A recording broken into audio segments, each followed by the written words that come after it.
여러분 안녕하세요. 자, 오늘은 지난 시간에 뒤를 이어서 이제는 철기시대 때 우리나라에서 발달했었던 그런 나라들에 대해서 살펴보도록 하겠습니다. 지난 시간 때까지는 바로 철기시대 때의 생활 모습에 대해서 이야기했었죠. 이번 시간에는 바로 철기시대 때 당시에 우리나라에 있었던 여러 개의 국가들에 대한 내용에 대해서 살펴보는 시간을 가질 거니까요.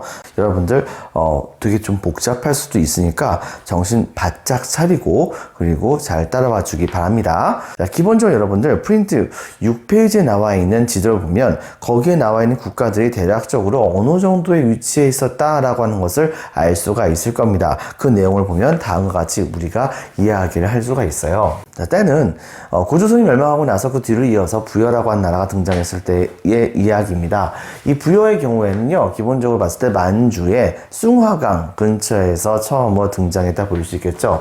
이 국가는 이때 당시에 정치적으로 봤을 때는 고조선이 멸망한 다음에 고조선이 멸망했었을 때에 발생되었던 그 유민들을 많이 흡수를 했었던 것으로 여겨졌었어요. 그 국가의 구조적인 내용을 보게 된다고 한다면 왕이 배출되는 부족이 중심이 돼가지고서 5개의 부족이 연맹을 이루는 모습을 보여주게 됩니다. 그리고 각 부족의 우두머리에 해당되는 사람들이 바로 부여라고 한 나라의 높은 관직을 차지하는 모습을 보여주게 돼요. 바로 그러한 국왕을 제외한 다른 부족의 최고의 관직에 해당되는 사람들을 일컬어서 마가, 우가, 저가, 구가라고 하는 이름을 붙였다고 합니다. 근데 여기서 좀 독특한 것이 있죠. 마가, 우가, 저가, 구가. 가야 일종의 존칭이라 볼 수 있는 건데 마, 우, 저, 구 뭘까요?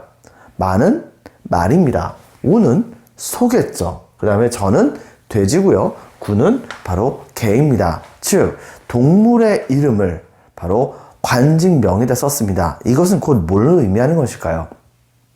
여러분들, 그것은 바로 이 부여라는 나라가 목축을 생각보다 좀 많이 중요시 여겼다는 것을 우리가 찾아볼 수가 있습니다.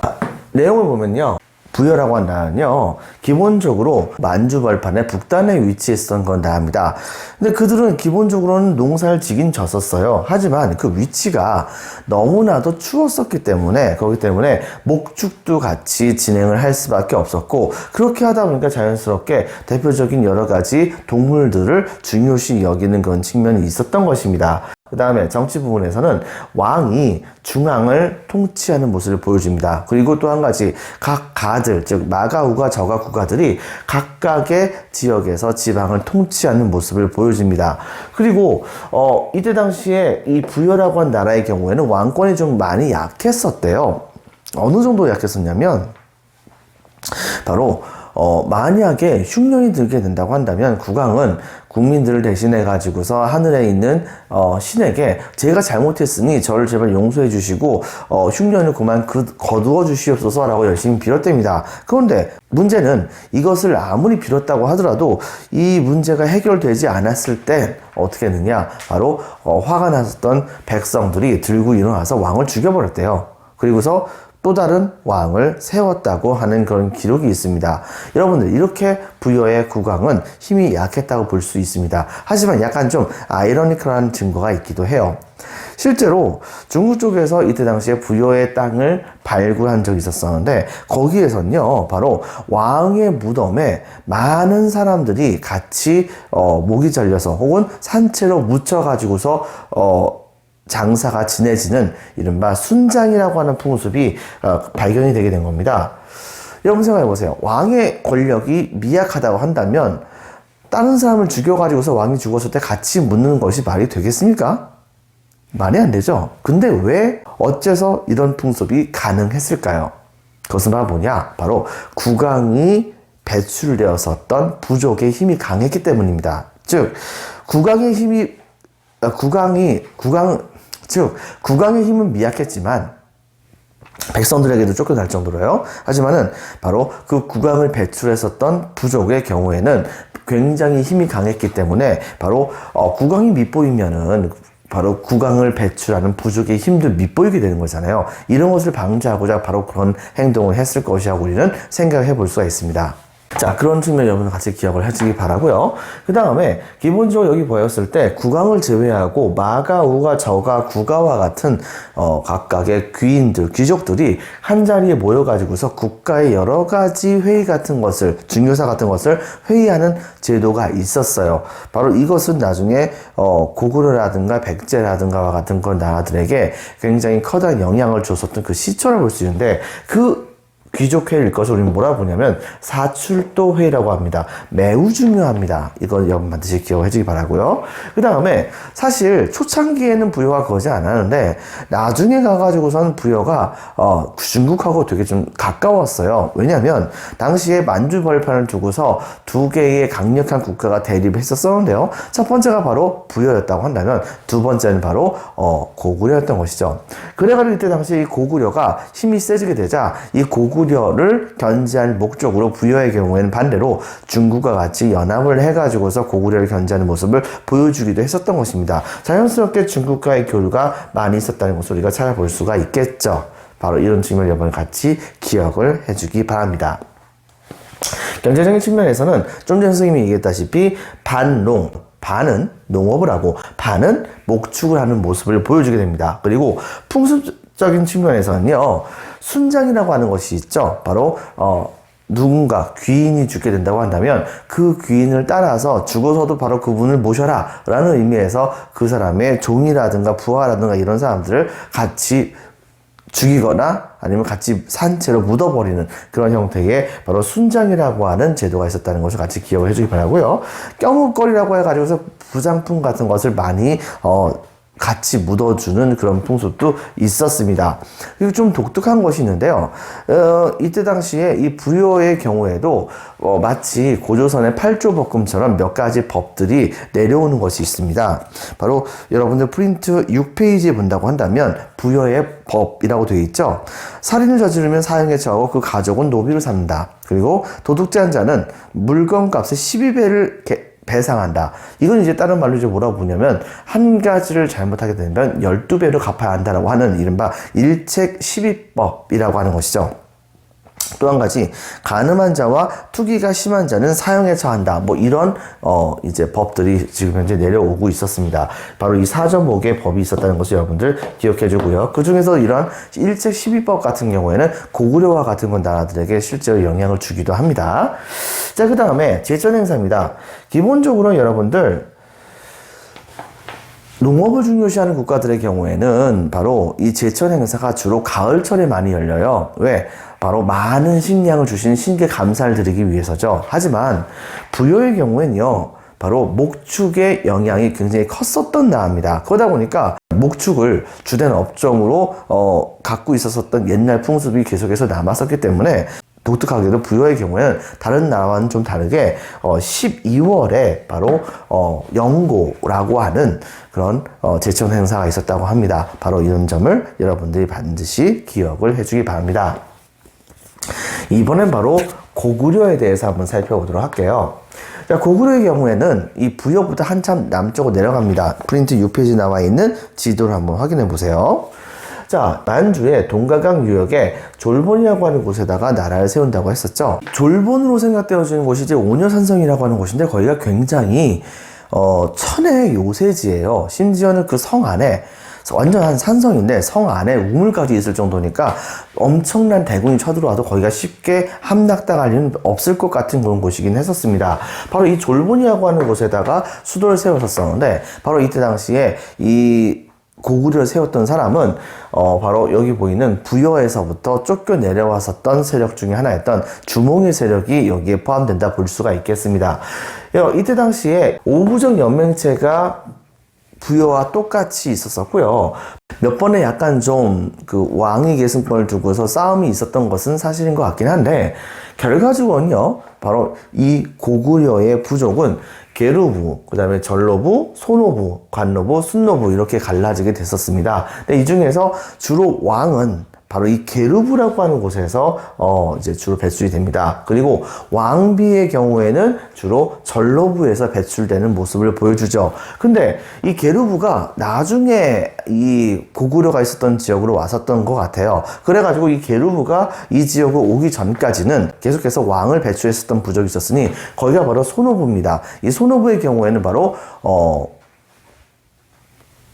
전 왕족이라 부를 수 있겠죠. 그래서 5개 부족 중에서 게르부, 전러부, 소노부가 가장 핵심적인 부족이었다는 것을 여러분들이 같이 기억을 해주기 바랍니다. 그리고 부여의 경우에는 여기 보다시피 마가우가, 저가, 구가가 강력한 귀족 세력이었다고 한다면 고구려의 경우에는요, 바로 부여의 풍습을 그대로 본따서 상가라든가 대가와 같은 강력한 귀족들이 있었습니다. 이런 귀족들이 중심이 돼가지고서 바로 국가를 같이 통치하는 모습을 보여줬던 것이죠.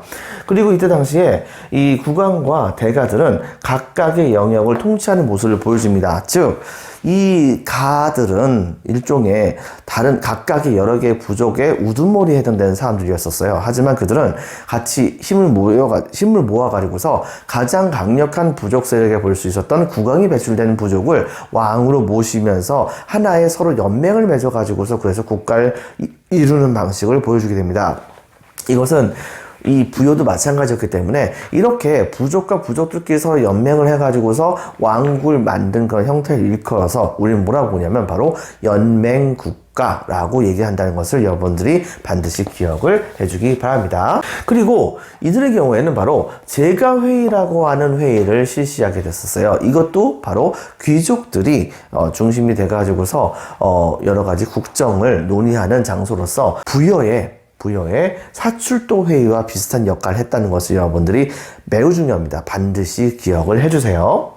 한데 문제는 뭐냐면 이 고구려가 처음 있었을 때는 바로 완전히 산속의 최고의 요새지에 있었던 곳입니다. 그런데 문제는 뭐냐면 최고의 요새지니까 산속 깊은 곳에 있겠죠. 여러분 한번 생각해 보세요.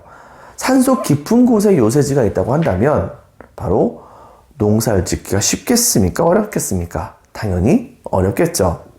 때문에 고구려는 건국초부터 국가가 굉장히 좀 가난했어요.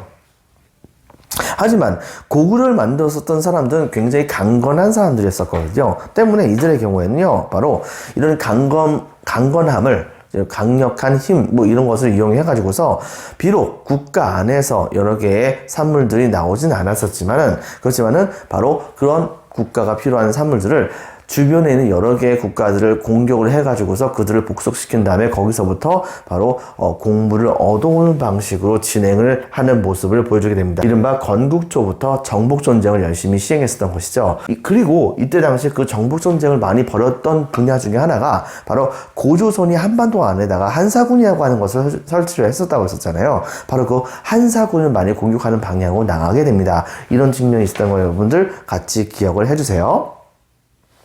경제적으로 봤을 때는 주로 밭농사가 진행됩니다. 논농사는 불가능했었어요. 왜? 쌀 자체가 아열대 작물이기 때문에, 그렇기 때문에 이때까지는 계속해서 남한 지역에서 주로 재배가 됐었던 모습을 보여주게 됩니다. 때문에 추운 지역에서도 재배가 될 수 있는 여러 가지 곡식 같은 것을 밭농사의 방식을 통해 가지고서 재배하는 모습을 보여줬었어요. 하지만 좀 전에 선생님이 얘기했다시피 식량이 항상 부족했기 때문에 약탈과 정복으로서 바로 경제를 유지해 나가는 모습을 보여줬다는 것을 여러분 같이 기억을 해주기 바랍니다.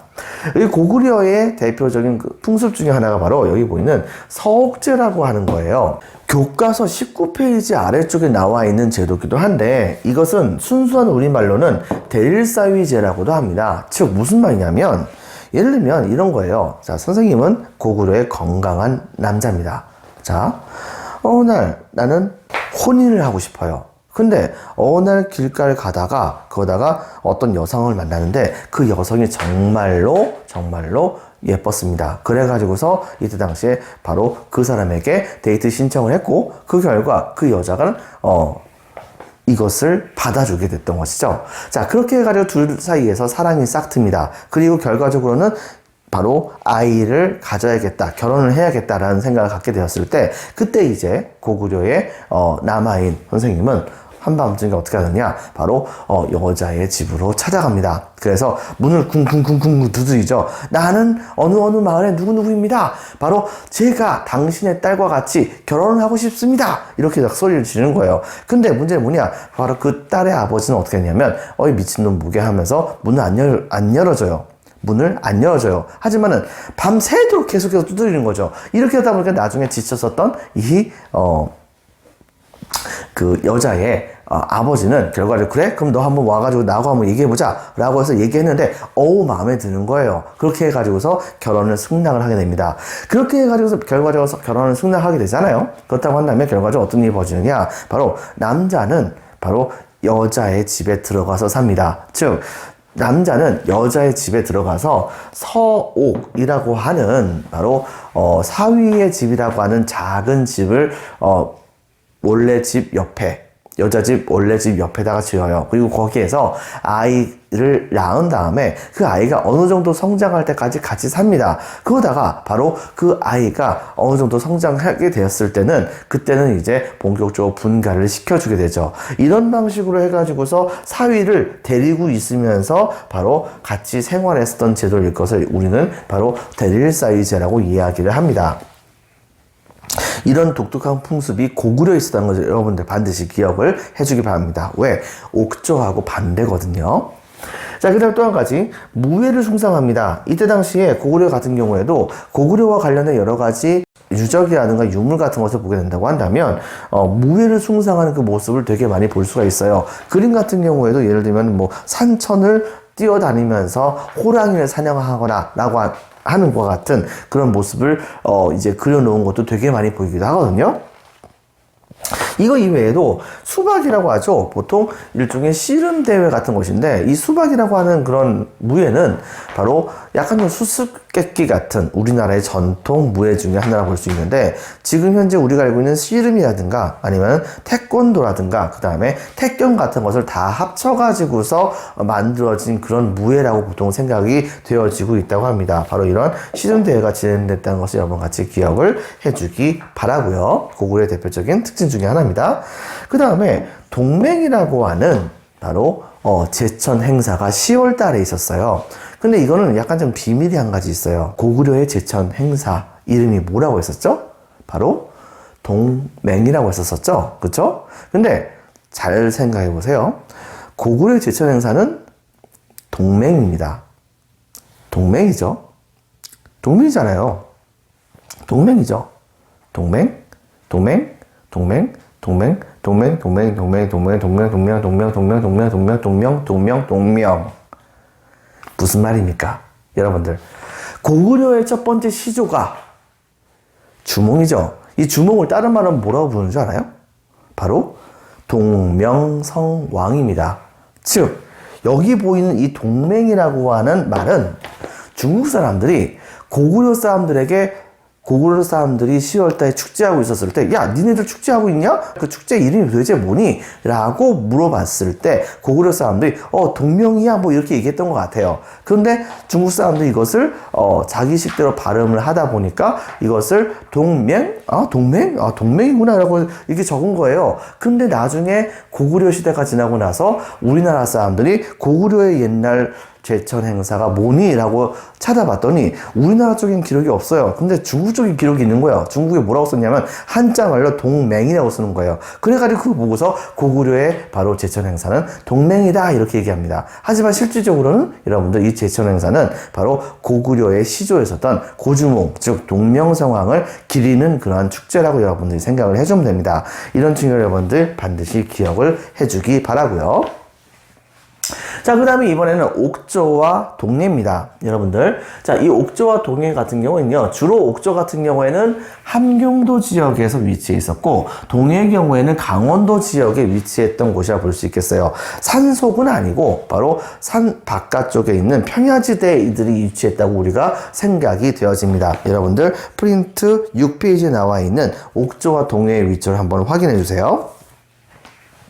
이들의 경우에는 대표적으로 봤을 때 국왕이 없었습니다. 명목상으로 중국의 한사군이 인정을 해줬었던 강력한 군장 세력이 있긴 있었지만, 그렇다고 하더라도 그 군장 세력이 그걸 이용해 가지고서 전체의 옥조 세력들을 전부 다 일괄해서 다스릴 수 있는 정도의 힘은 없었습니다. 바로 그들은 옥조라고 하는 지역에서, 동해라고 하는 지역에서 여러 개의 부족들이 서로 갈라져 있는 상태고요. 그 부족들을 통치하는 그런 부족장 중에서도 강력한 부족장, 자기의 자리를 자식에게 물려주는 그런 부족장들을 일컬어서 우리는 바로 군장이라고 한다고 했었잖아요. 왕은 아니긴 하지만 부족장보다는 힘이 셌었던.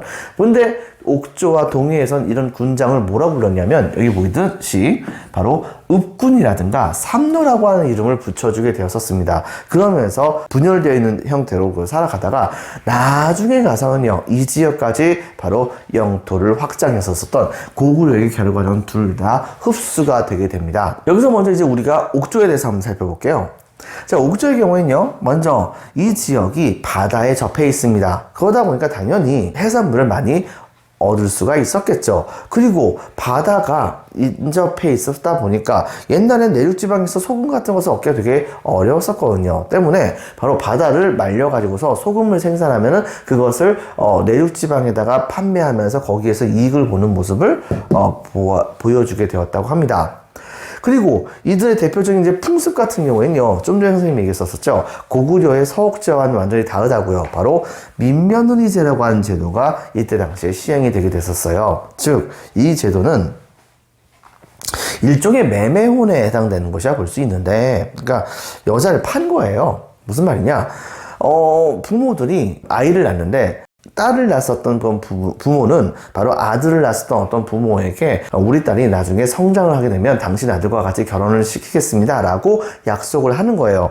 그렇게 해가지고서 그 딸이 한 10살 정도가 됐는데, 그 결혼 약속했었던 상대방의 그 아이도 아직 안 죽었어요. 그렇다고 한다면 실제로 그 여자아이를 어디로 보내냐면 남자 집으로 보내게 됩니다. 그럼 어떤 일이 벌어지느냐, 남자 집에서는 바로 그 아이가, 그 여자아이가 완전히 성인이 될 때까지 바로 집안일을 하는 방법이라든가 같은 많은 것들을 많이 가리킨대요.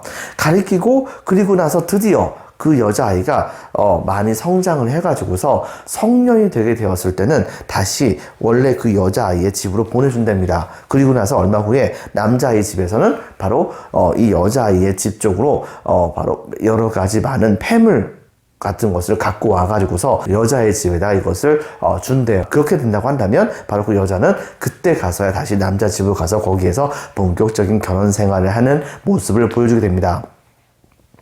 서옥제의 경우에는 남자가 여자의 집에 들어가서 생활을 하는 것인데 비해서 이 민며느리제 같은 경우에는 바로 여자가 남자 집에 들어가서 사는 것이기 때문에 정반대라 볼 수 있겠죠. 하지만 말이라든가 이런 거 전부 다가 이 옥조 사람들과 고구려 사람들이 좀 비슷했었다는 그런 측면은 여러분이 기억을 해주기 바랍니다.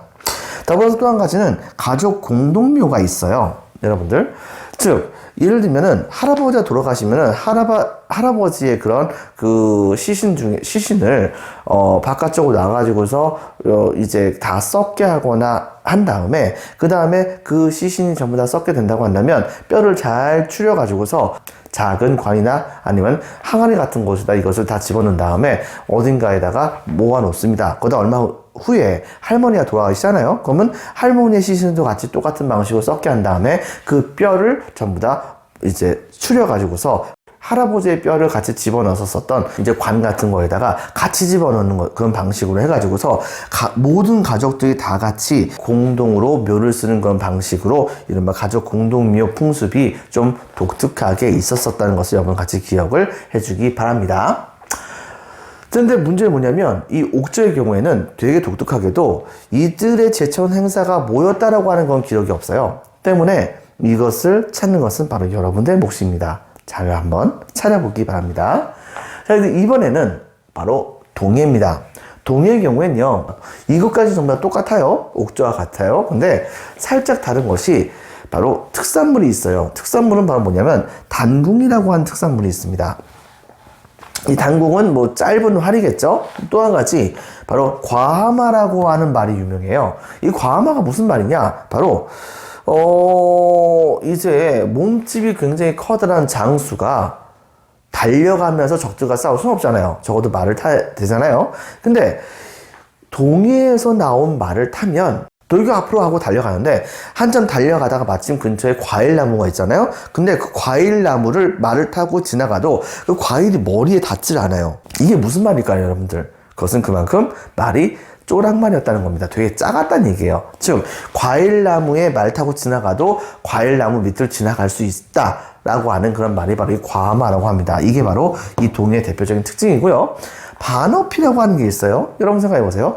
반어피라고 한다면 반만 물고기인 짐승의 가죽입니다. 이것은 곧 뭘 말하는 걸까요? 바로 우리나라에 물개 비슷한 그런 동물들이 있었다고 생각을 하면 되겠습니다. 아마 강치 같은 그런 동물이 아닐까라고 생각이 되어져요. 바로 그런 동물들의 가죽들이 이때 당시에 이 동해의 대표적인 바로 특산물에 포함이 된다고 우리가 찾아볼 수가 있겠습니다.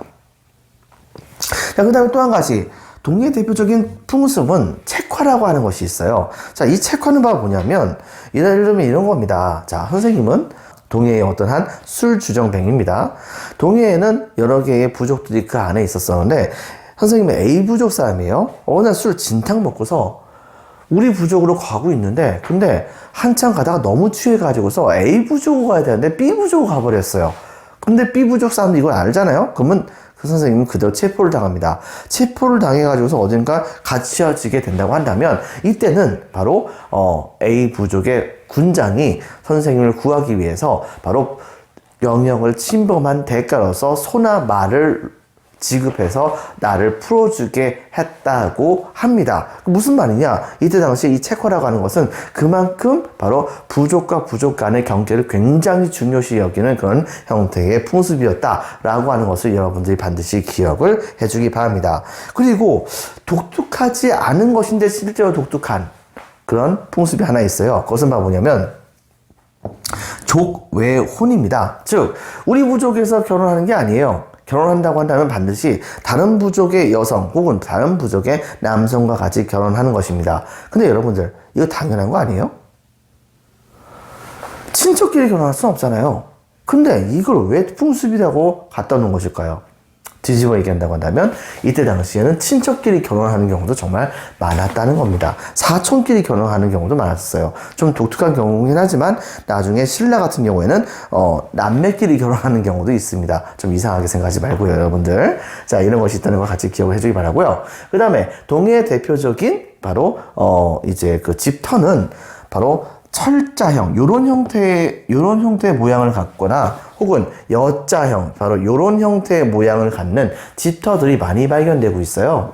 때문에 여러분들은 청동기 시대 때의 움집, 그리고 신석기 시대 때의 움집, 그리고 구석기 시대 때 막집의 그런 형태 같은 것도 생각하는 것도 좋지만 이런 철자 형태의, 여자 형태의 집터를 보게 된다고 한다면 바로 이것은 철기 시대 때의 집터였다라고 하는 것까지도 여러분들이 기억을 해주면 좋을 것 같다는 그런 생각이 듭니다. 그래서 이 철자형, 그 다음에 여자형 집터 반드시 기억을 해주기 바랍니다.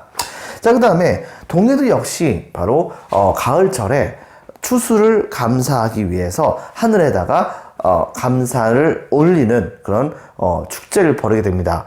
이때는 특이하게도 동해 사람들은 축제를 벌였을 때는 춤을 그렇게 많이 췄었나 봐요. 그래가지고 그들이 이때 당시에 이제 가을철에 시행했었던 그런 축제를 일컬어서 바로 무천, 하늘에 대고 같이 춤을 춘다라고 하는 의미에서 무천이라고 하는 그런 제천 행사가 있었다는 걸 여러분들이 반드시 기억을 해주기 바랍니다. 동해 같은 경우에는요. 자, 그 다음에 사만은 마한과 변한과 진안으로 갈라져 있습니다. 옛날 여러분들 알다시피 바로 고조선이 위만에게 정복당했을 때 남쪽으로 바로 이 고조선의 왕이 남쪽으로 내려와서 국가를 만들었다고 했었잖아요. 그런데 그때 당시에 그 국가가 바로 목지국이라는 나라였었고, 그 목지국이 남쪽에 있는 여러 개의 국가들의 전체의 왕을 자칭했다고 했었죠. 그리고 스스로 그 남쪽에 있는 국가들을 다 통틀어서 진이라고 한다라고 얘기했다는 것을 예전에 선생님이 수업 시간에 얘기한 적이 있었습니다. 여러분들 알다시피 우리나라가 이렇게 있다고 한다면 이때 당시에 이 남한 지역 같은 경우에는 이렇게 갈라진다고 볼 수 있어요. 이쪽 지역이 전부 다 진이라고 볼 수 있겠죠. 자, 그런데 이때 당시에 제주도는 탐나국으로서 완전 좀 동떨어지게 있었던 상황이었었고요. 근데 진이라고 한 나라도 다른 말로 이제 한이라고도 부르는데 이 한이 바로 철기시대로 넘어오게 되면서 점차 세 개의 나라로 세 개의 연맹 국가로 나눠지게 됩니다. 대표적으로 바로 이 목지국이 주도를 해가지고서 있었었던 바로 마한이라고 한 나라가 이쪽이 바로 마한이죠. 그 다음에 또 한 가지 바로 이쪽에는 까먹지 않도록 농담 좀 하나 할게요. 여러분들 마음이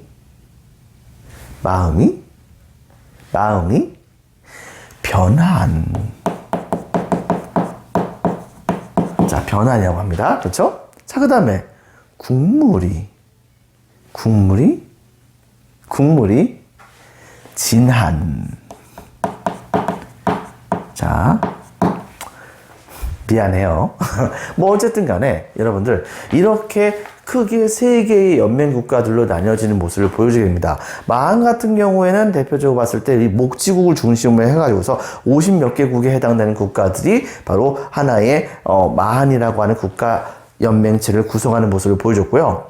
변한의 경우에는요, 바로 김해 지역에 있었던 구야국이라는 나라가 있었어요. 이 구야국이라고 하는 나라를 중심으로 해서 12개의 나라가 뭉쳤었다. 그 다음에 또 한 가지, 진앙의 경우에는 나중에 신라가 되는 사로국이라고 하는 나라가 있어요. 이 사로국이라고 하는 나라를 중심으로 해서 12개의 나라가 뭉쳐서 구성되었던 것이 바로 진앙이었다라고 하는 것을 여러분들 같이 기억을 해주기 바랍니다. 되게 독특한 것은 이 지역이 이렇게 가장 크게 강력하게 분화됐던 가장 큰 이유 중에 하나는 위만 조선이 들어오게 되면서 바로 이 고조선의 왕 세력이 남쪽으로 내려갔던 그 시절부터 시작을 해가지고 나중에 가서는 이제 위만 조선이 망하잖아요. 망하게 되자 중국의 지배를 피해서 사방팔방으로 도망갔었던 이 고조선의 유민들이 마한 지역에 대거 들어오고 변한 진안 지역에도 대거 들어오면서 그 지역에다가 뛰어났었던 고조선의 문화와 철기 문화 같은 것을 다 같이 갖고 오게 됐던 것입니다. 이렇게 되다 보니까 이 지역의 사람들은 전부 다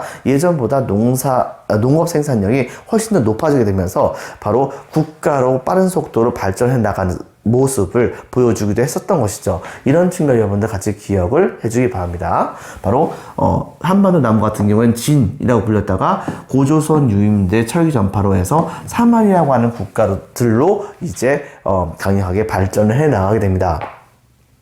독특한 것은요, 여러분들 청동기 시대 때는 지배자가 바로 무당이라고 했었었죠. 제사장이라고 했단 말입니다. 근데 이 시절쯤 들어오고 나서부터는 제사장의 역할과 그 다음에 지배자의 역할이 이제 분화가 되는 모습을 보여주게 돼요. 그래가지고서 이때 당시에 특히 남한 지역 같은 경우에는 이 사만 지역 같은 경우에는요, 정치 분야에서는 정치를 담당한 대표적인 권력자인 신지라고 하는 존재와 그 다음에 읍차라고 하는 존재, 읍차라고 하는 군장 세력들이 국가를 통치하는 모습을 보여주게 됩니다. 하지만은 되게 독특하게도 종교적으로는 천군이라고 불렸었던 그런 군장이 다스리는 영역이 따로 있었어요. 자, 이런 것을 반드시 기억을 해주기 바라고요. 그 다음에 또 한 가지, 이때 당시에 마한의 목지국 자체가 사만의 왕을 자처하는 모습을 역시 같이 보여줬다는 것을 여러분들이 기억을 해주기 바랍니다.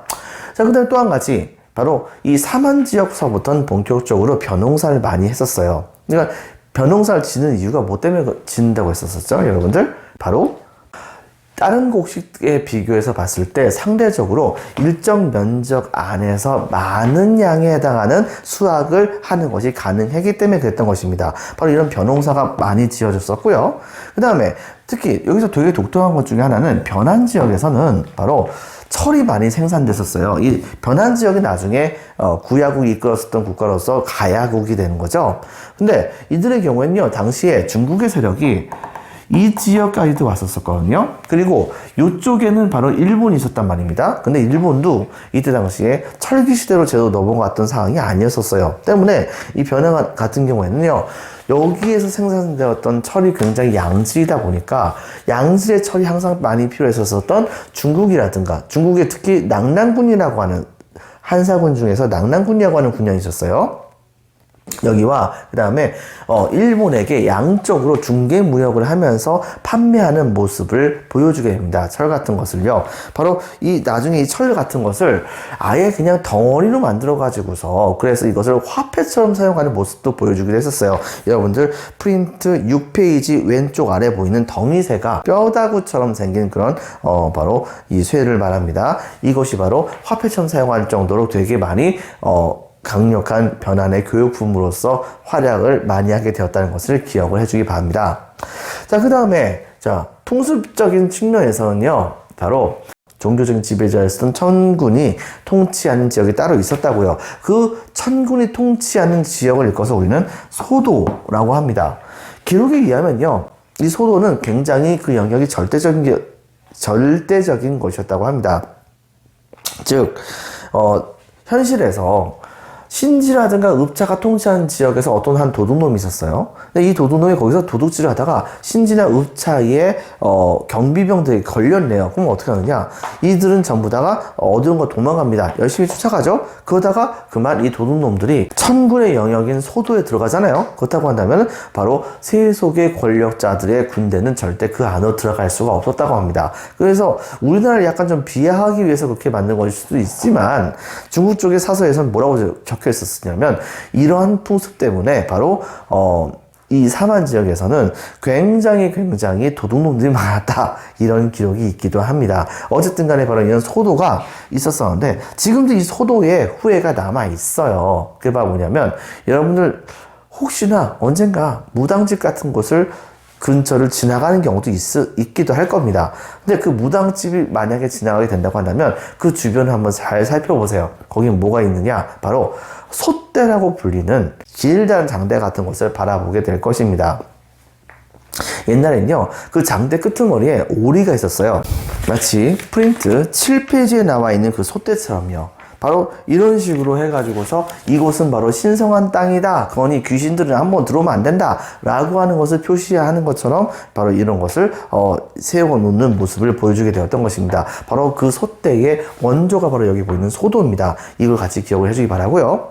그 다음에 또 한 가지 이 지역의 경우에는 벼농사를 합니다. 벼농사를 할 때는요. 봄철에 벼를 심을 때하고 그 다음에 가을철에 바로 벼를 수확할 때가 굉장히 중요했었던 상황이었거든요. 때문에 다른 지역 같은 경우 기본적으로 한 번씩 이렇게 제천 행사를 펼쳤었던 데에 비해서 이 사만의 경우에는요.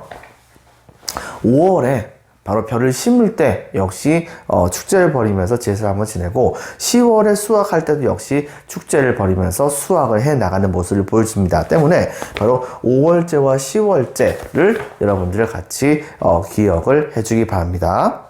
자, 지금부터 살펴보도록 할게요. 여러분들 프린트 6페이지. 자, 별표 2개 반. 각국의 특징. 자, 이 특징은 거의 시험 문제 낸다고 보면 돼요, 여러분들. 그러니까 반드시 기억해 주세요.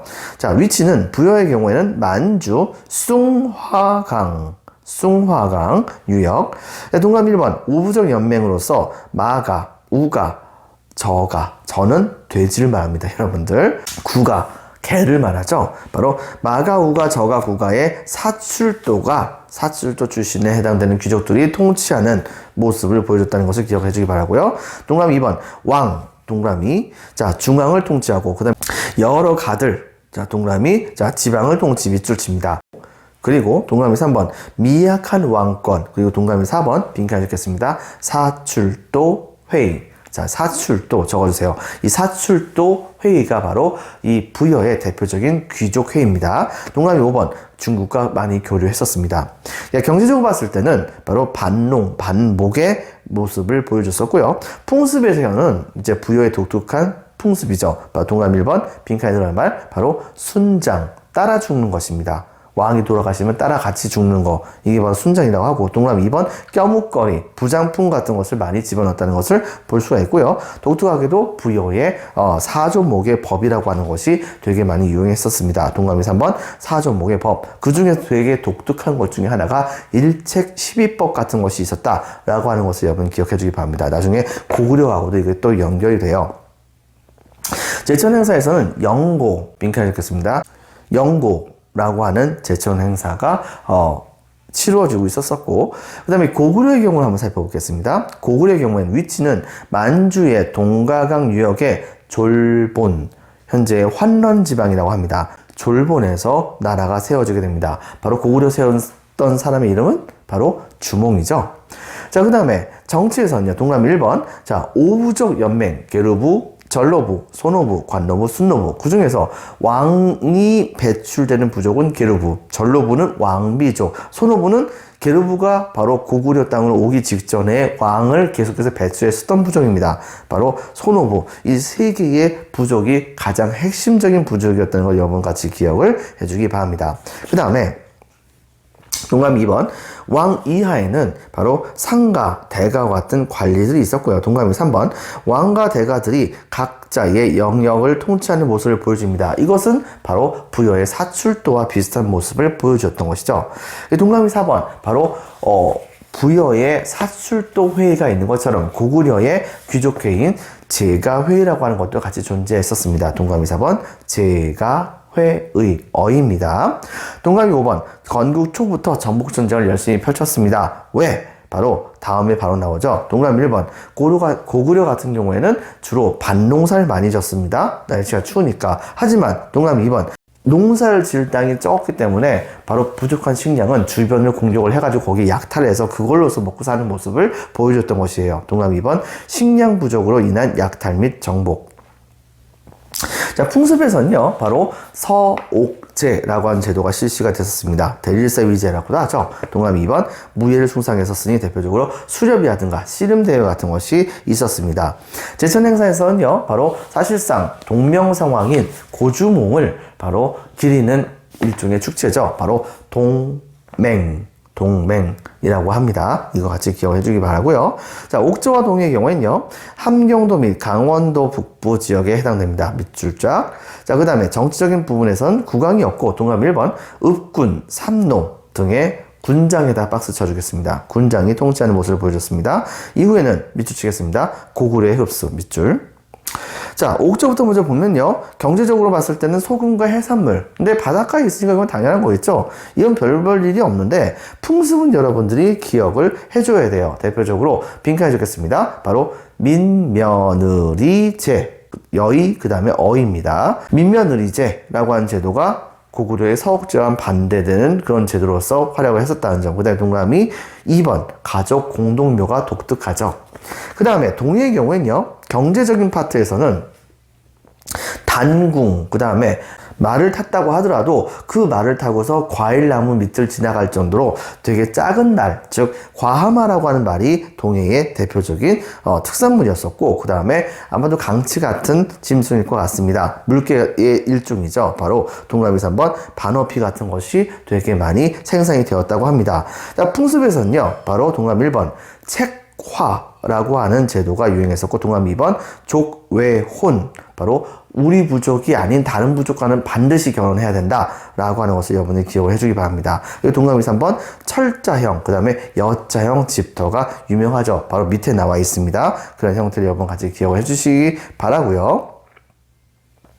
자, 그 다음에 또 한 가지 무천이라고 하는 그런 이 제천 행사가 동해에서 유행했었다는 거 기억해 주기 바랍니다.